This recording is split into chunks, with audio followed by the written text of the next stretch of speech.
19, montrer pour n supérieur ou égal à 2 cette inégalité. Donc c'est un raisonnement par récurrence, pardon.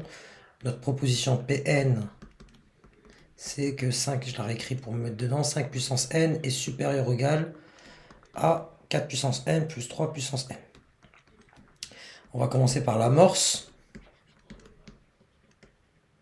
l'initialisation comme vous voulez, pour n égale à 2. D'une part, 5 puissance 2, c'est 5 fois 5, ça donne 25. D'autre part,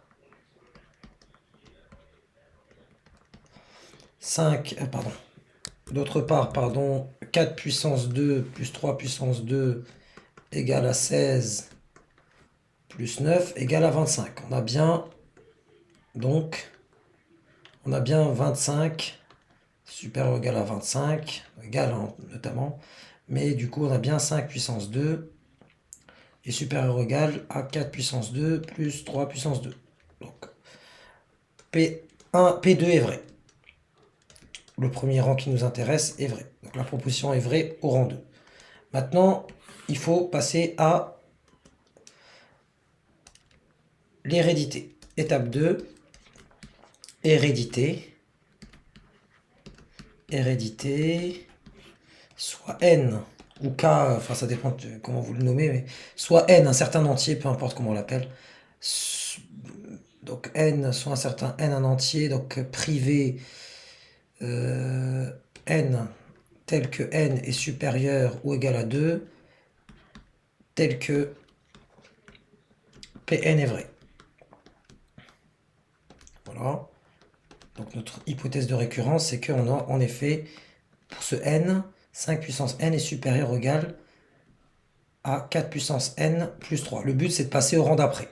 Ce que je vais faire, si ça c'est vrai pour un certain rang, en multipliant par 5 des deux côtés, 5 étant un nombre positif, donc fois 5 et tout ça fois 5, j'obtiens que 5 puissance n plus 1, donc 5 puissance n plus 1 est supérieur ou égal à 5 fois 4 puissance n plus 5 fois 3 puissance n. Mais cette quantité-là, elle est supérieure ou égale à... Oui, si vous multiplié par 5, là vous multipliez par 4, donc 4 fois 4 puissance n, puisque 5 est supérieur à 4, plus, au lieu de mettre le 5 là, vous mettez 3. 3 fois 3 puissance n. C'est vraiment évident. Si vous voulez, je peux le détailler, mais je vois pas l'intérêt. Je vais quand même un petit peu expliquer à la marge ici. Si vous avez 5 fois 4 puissance n, c'est clairement plus grand que 4 fois 4 puissance n. Si vous voulez cette quantité qui est positive, là vous l'avez 5 fois, et là vous l'avez 4 fois. Pareil pour l'autre. Donc passons pour ce petit détail. Il ne faut pas être gauche pour le comprendre. Et là, par transitivité, j'ai cette quantité-là qui est plus grande que celle-ci, qui est elle-même plus grande que celle-ci. Donc par transitivité,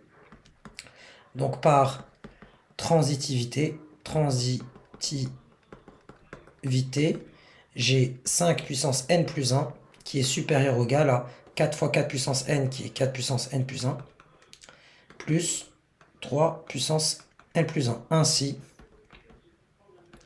Pn implique Pn plus 1. Conclusion, bon, on va quand même faire une petite conclusion. P2, pardon, là on commence par 2. P2 est vrai. Pn implique Pn plus 1.